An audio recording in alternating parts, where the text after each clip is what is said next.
The CoinWeek podcast is brought to you by PCGS, the standard in the rare coin grading industry. For more information, visit www.pcgs.com. In this episode of the CoinWeek podcast, we talked to Mark Stephenson, Vice President of PCGS, about the state of modern coin releases one quarter into 2018, how label programs have become more sophisticated in recent years, and what went into the design of the two-coin holder that will house coins from the SS Central America. All this and more in this episode of the CoinWeek podcast.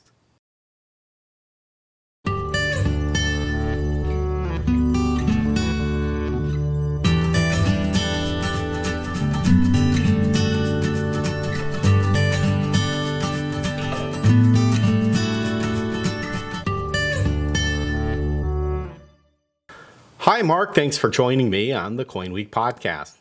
Hi, Charles. Thanks for having me. So we're wrapping up the winter months of 2018. We're already midway through March, heading into the spring. So we've seen almost a full first quarter from the United States Mint's 2018 product lineup. We've seen platinum coins, part of a new series. We've seen Silver Eagles, of course. They've made their debut. And with the release of the World War I commemorative dollar, we saw a dollar and metal program in silver. We saw the 1/10 ounce gold American Liberty gold coin. And we're also now on the cusp of the release of probably the most important U.S. Mint product release of the year, the Rose Gold Breast Cancer Awareness $5 gold coin and the other coins that come in that program. So with all these new programs out in the market and coming to the market, I wanted to reach out to you to take measure of the level of enthusiasm that the modern coin market is experiencing this year, and I want to find out if submissions are in line with what you'd expect them to be. So are you happy with what the Mint has put out so far this year? We're seeing that there's still demand, obviously, for PCGS coins in the marketplace, modern coins. I think one of the things that has impacted the success of the U.S. Mint's programs this year is the proximity of the releases to one another. The Proof Silver Eagle, just your regular 2018 W Proof Silver Eagle, came out on January 4th, and a week later, January 11th, is when the Mint released the Congratulations set, which is also a 2018 W Proof Silver Eagle, and also the Bullion Silver Eagles, Bullion Gold Eagles, and Bullion Gold Buffaloes, all on the same day. About a week later, they released the World War I commemorative program, only the dollars, so you could get a proof or a business strike silver dollar for that program, but they didn't release the commemorative coins, and those won't come out until the end of May. So you could buy them then, but you wouldn't get them shipped to you until sometime at the end of May. A week later, the platinum coins came out, the proof platinum coins, and so we're sort of the fourth week of January there. The first of a 3-year redesign based on the preamble to the Declaration of Independence, Life, Liberty, and the Pursuit of Happiness. 3 different coins: life this year, liberty next year, pursuit of happiness in year 3. So that's a really fantastic sort of cool innovation that the Mint did.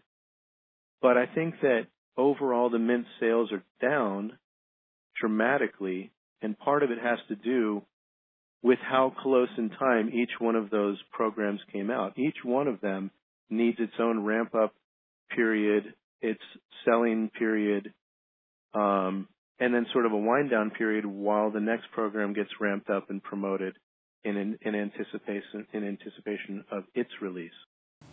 You know, you bring this up, and I think it's quite interesting. I've been to both U.S. Mint forums. The Mint has put on these numismatic forums for industry stakeholders each of the past 2 years. And one of the things that I know that was stressed to the Mint by the industry was the need to diffuse the major programs, especially high dollar coin programs, and spread them out throughout the year and not to just bunch them all up at once. And to do this so collectors can pace themselves and buy what they want when it comes out, and also that dealers because, dealers make up a lion's share of the Mint sales volume for all of these programs, so that dealers could allocate sufficient capital to grow the pie, instead of having to make concessions as to which programs to participate in because of the heavy cost of buying and carrying these programs and the grading fees, et cetera. Yeah, I agree. The capital consideration is very important as well. And it directly correlates to the amount of time that a dealer will have to market and promote the program. So they're going to say, well, I don't want to buy too many of these Proof Silver Eagles because I need to buy some Proof Silver Eagles in the congratulations set next week, but I really don't want to buy a lot of them at all because I don't have enough time to properly market them. The same thing with the sort of the other programs, Bullion Silver Eagle, Bullion Gold Buffaloes, tying right into the period in which the World War I coins are starting to come on sale, and then that goes right into the platinum coin. So each week, it seems there is this tremendous demand for a very serious business decision on the part of every person and every business who buys coins in volume, the U.S. Mint's largest customers. So let's talk quickly, based on what you've seen through the submissions that have come through the door already this year. Quality is obviously front and foremost when it comes to a certified modern coin. And my observations is that the Mint in recent years has really stepped up its games in terms of quality. I think there are some exceptions, like some of the D-Mint clad issues, mostly in uncirculated. But looking at the PCGS census numbers over the years, I think this has borne out. A high rate of coins that are come in at 70. Has the Mint continued to produce quality coins at this rate in 2018? Well, we're seeing, on average, about the same quality that we've seen in the past few years. But we have noticed that there seems to be a wider range in quality in individual boxes. I mean, we'll get an entire pallet of Silver Eagles, containing boxes and boxes of Silver Eagles, and we'll open one, and there will be an extraordinary run of, basically 70s and a few 69s, and then we'll open the next one and find very few 70s and almost all 69. So it's really, we're seeing a lot of variance in the quality inside individual boxes, but it still averages out to around the same sort of quality that we see most years in the past several years. That's with Silver Eagles. The World War I commemoratives, the Mint State coins had a little bit of quality issues to them. The proof coins a bit better, and platinum, the new platinum coins. Well, the BU just came out a couple weeks ago, and we've gotten those through. Actually, 2 weeks ago. We've had a few of those come through grading, and they seem to be pretty high quality. The Mint's Proof Gold Eagles have also just recently arrived, and those are uniformly and consistently high quality, just as they have been for the last several years. So we're seeing a lot of 70s in the Proof Gold that we just got in here. What is the cost incurred for the dealer submitter, the bulk submitter, when a bulk shipment of coins, a pallet of coins, monster boxes that are submitted are not up to snuff and don't make that quality cutoff necessary to market the coins consistently in that 70 grade in the marketplace? Is quality inconsistency something that dealer submitters have to factor into the cost of doing business when they go and buy new products from the Mint? Well, I think that part of the cost that it does add is time, because in some instances the dealer will look through a couple of boxes for them and we'll find very few 70s and let them know, hey, we're not seeing a lot here, and they'll say, okay, well, just keep going and hopefully it'll pick up, or they'll say, you know what, just shut it down. We're going to return these and we're going to try to get another shipment. And based on who they bought the boxes from, I think that they've got, flexibility on doing certain returns like that. So that's why it adds time, and they're kind of like waiting for their coins to arrive when, just for luck of the draw, other dealers are, didn't have that same quality issue in their boxes that they sent. So basically what you're saying is that when you have all this capital tied up in coins, not being able to get your coins to the market in a timely manner has a big impact on the profitability of the program. I think so, but I think that they're still sort of selling coins with the anticipation that they will be able to fulfill those orders, in a time that they are fairly certain that they'll be, able to replace the bad coins with good ones, get them through PCGS grading. Hey, these boxes look a lot better. Okay, great. Let's grade a bunch of them and get them in holders and ship them to us. So I think that they do build in some sort of a realistic fulfillment time period for themselves. At least they should, and that way they're not at too great of a disadvantage. One of the things that we've really focused on at PCGS over the last year has been getting Silver Eagles turned around as fast as we can. So we've dramatically improved our turnaround times so that, no one's waiting on us to get their coins, meaning that's not any kind of a factor that they should be worried about in how competitive they can be in the marketplace. Does the same hold true for bulk submissions of maple leaves, pandas, other foreign coins that are popular in the U.S. market? Quality is always a concern, for every product. I mean, we haven't seen a mint yet that makes 100% 70s. I mean, there's some very, very high percentages, but there certainly are a lot of issues of Canadian is a good example, where the design is beautiful, it's a really cool coin, but there's so much going on that it can easily. There's a lot of places where there can be ticks or nicks or just dings that take the coin down from perfect to near perfect. So you just don't find as many 70s on certain issues like that, just sort of by the nature of the design of the thing. What do you think the market response is going to be to the release of the breast cancer commemorative program? To me, this seems like one of those programs like the Baseball Hall of Fame coin program that has the potential of expanding interest beyond the traditional modern coin market. This disease, breast cancer, is obviously something that has affected and continues to affect a lot of people's lives.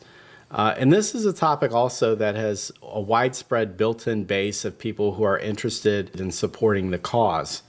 Also, it's a program that, unlike most coin programs, has a strong built-in constituency amongst women. So do you share my belief that we might be seeing a repeat of the enthusiasm that we saw for the baseball coins when that program launched? I think that this particular program does have the potential to be the biggest U.S. mint commemorative program since the Baseball Hall of Fame coins. And I do have a couple of customers who feel that same way. So I'm very excited about it. I think that it does go beyond your traditional coin collector base, because everyone, it seems, has someone who has been affected by breast cancer. So the kind of programs that that the U.S. Mint usually comes out with, a lot of it is pretty cool stuff. The national parks, Boys Town, Lions Club. I mean, there's a niche for those sort of things, and there is a wide range of people who would be interested in that kind of stuff. Those are U.S. Mint commemorative programs from the last several years, but this one in particular reaches a ton of people. So PCGS we're anticipating that this will be a very big program. We've partnered up with the Breast Cancer Research Foundation, which is the most highly rated breast cancer organization in the United States. They're also the recipient of the surcharges that the Mint is baking into the coin price. So they're receiving those surcharges from the U.S. Mint on the sales of the coins, and then they'll also receive a donation from PCGS on the behalf of submitters who submit the coins to us to be graded, and we're basically charging for the label and a special pink gasket and then we're donating half of that label and gasket sale to the Breast Cancer Research Foundation. So we think it's going to be a really fantastic program to help spread awareness, really make a serious change in the search for a cure. I see that you announced today that PCGS will issue a holder with a special label and a pink gasket. What is the story behind this program, and what went into the design? Collectors Club members and PCGS authorized dealers who are not submitting through bulk have the option to get a Breast Cancer Research Foundation label and a special pink gasket. So that's going to be one standard label.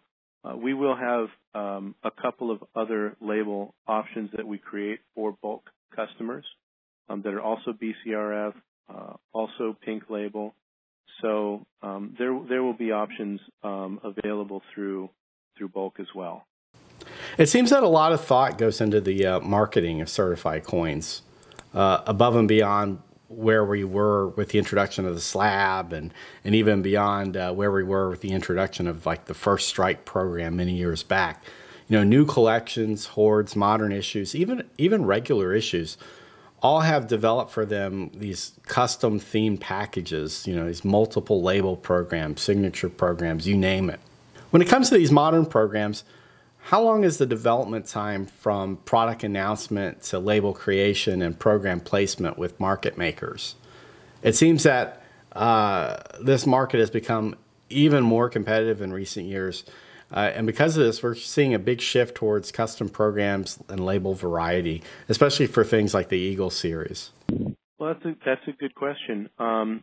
We do look at the U.S. Mint's calendar when they release their schedule of products. We've been aware of this breast cancer program that the U.S. Mint was going to be doing, a coin. We didn't know if it was a series or what it was going to be, but we've been aware of this for a long time and had in our minds, even from when we first heard about it, hey, we should do a really cool, label, maybe partner with a charity. Hey, let's do a pink gasket, let's try that. So we sort of just kicked around ideas about it, and so when the time came and we saw the designs, we learned more about the program. That's when we started doing some legwork to to sort of research breast cancer organizations and what's it going to take to make a pink gasket, and what should we put on the label, or how should we make the label look. So there was sort of a phase in which we sort of started to kick it off. Then we thought about, okay, what does this program mean? What is its potential impact? And it sort of became obvious for what I've already stated to you earlier, which was breast cancer has affected so many people. This goes way beyond just coin collectors. This isn't just your average coin collector demographic who ought to participate in this because, again, the surcharge that the Mint is baking into the purchase price, that goes directly to the BCRF, the Breast Cancer Research Foundation, that will use that money for research to help continue to develop ways to prevent and cure breast cancer. So realizing the scope of it, we were kind of like, well, we should probably try to make sure people are aware of this program. And by the time we, came to a conclusion on which charity that we wanted to partner with and what we wanted to do and how we were able to do it, we had already kind of solidified a marketing plan. We have a spotlight on our webpage. We have a dedicated landing page for this at pcgs.com/BCA. And we're going to send out a couple of emails to our entire mailing list. We'll have a press release. If you go to the Baltimore show, you'll see that our customer service representatives are going to be wearing pink shirts. And the U.S. Mint will be on hand as well with breast cancer awareness coins for sale. So people can buy the coins there in Baltimore, submit them at the PCGS table for grading. So we're trying to do what we can to market and promote this program because, again, it is a program that people should be aware of, and hopefully will want to participate in, because it does have the potential to really impact, when I say our, I mean, humanity's search for a real end to breast cancer. Before we go, I wanted to talk about another program that you're involved with. So far, we've talked about modern coins, and this is not a modern coin program, far from it. When I was at the Long Beach show, Dwight Manley put on display treasures from the ship of gold. For the first time, the general public and many dealers were able to see a selection of the coins that will be coming to market starting in April. Probably for the first time, what I'm told were prototype holders from the program were unveiled. These were 2 coin holders that contained 1 SS Central America coin and a small amount of gold dust in the second enclosure. Along with this was a custom full-color label situated vertically with a grade on the front, an illustration, and Bob Evans' signature on the back. So is this prototype that we were shown at Long Beach going to be the final version that we see when these coins come to the marketplace? Or do you expect this label program to evolve additionally before the coins come to market? Yeah, actually, Charles, we kind of thought that was the final version. But what we realized is the one change that we're going to make is we're going to make the font size a little bit larger on the coin date and denomination and grade. But that's it. That's the only change we're making. That's a new product. It's a new holder. Okay, it's a 2 coin holder that has been simply rotated counterclockwise 90 degrees, and so normally you would see that with a coin, and if you picked it up, it would be a coin on the left and a coin on the right. And above that, there would be a long horizontal label unifying the holder. So this was actually Dwight Manley's idea. He said, bring in whatever, multi-coin holders, bring in some products for us to look at that we might be able to make use of. So when we handed him the 2 coin holder, he just flipped it on its side. He said, this is what we should do. And so we said, okay, we'll figure out how to do that. And so we, made a vertical logo or label. We developed the Ship of Gold logo. We developed all the artwork for that we would be using. We licensed the picture that we're using of the SSCA Central America in the storm, and we created the special capsule that contains the pinch of gold in it, as well as the artwork. That's sort of heat sealed on top of the capsules after they are sonically sealed themselves. And then as far as what we were going to do with the coin, I mean that's just our standard coin gasket, our regular gasket for whatever size coin is enclosed in there. So if you notice, we had, I think, everything from gold dollars all the way to $20 gold pieces. There were 15 coins on display, and we think they just turned out beautiful. We had the labels printed on extremely high quality glossy paper. Bob Evans is the curator of the Ship of Gold, and he is hand signing all of the labels that you'll find in the marketplace as well. So yeah, that is basically a finished product, and we're very proud of it, and we put a lot of hard work into it. Oh, and the last part, we put a gold foil edge around, or a gold foil sort of around the edge of the holder. So if you see a stack of them laying on a table, they'd look like a stack of gold bars. It's just a really cool product from a lot of different angles. If you think about it, the last time the SS Central America coins came to the market, they were in a gold foil label, and that was unusual and snazzy for the time. But what is being done now rises far above that, and it just shows how competitive the market has become for this aspect of what coin grading services offer. And it also, I think, shows how much the holder and the label are part of the storytelling experience and the marketing aspect of numismatic coins, and how your part of the industry continues to develop and become more and more sophisticated as time goes on. Yeah, I agree. We have to sort of acknowledge our roots and where we've come from. I mean, there's a standard blue label that's been in use for a long, long time. and a lot of collectors still demand that. And then there's another segment of people who want differentiation in the marketplace through the label. And so we provide that as well. I mean, we have a fantastic staff of professionals that is on hand, and their job is to continue to innovate and create new labels and respond to customer requests. And we do what we can to meet those requests in a timely manner and produce fantastic results for our customers. Because we're in a competitive environment, and we realize that, and we need to make sure that we do what we can to earn the business that we get. So what was the reaction that people had to the Central America holder? I'm sure they were pretty excited to see the gold. I mean, Long Beach Expo was really well attended this February. People loved it. I heard nothing but positive feedback about the holder itself. I mean, one very well-established dealer was gushing over it. He wouldn't stop talking about it. He was really excited about it. And then just overall, it was very positive feedback.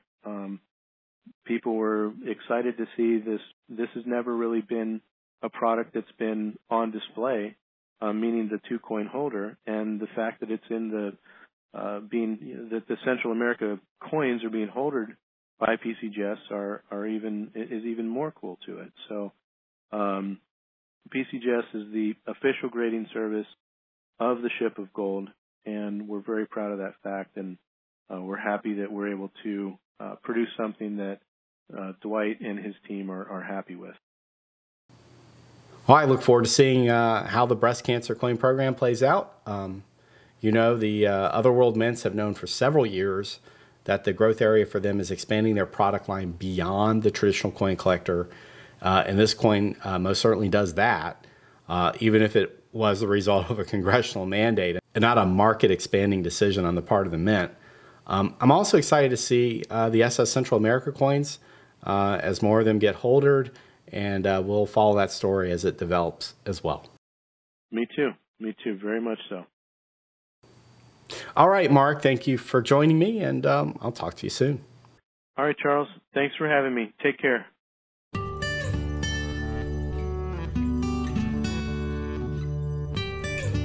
If you like this podcast, please share it with your friends. Remember, you can download all episodes of the CoinWeek podcast for free from the iTunes store. For CoinWeek, I'm editor Charles Morgan. Until next time, happy collecting.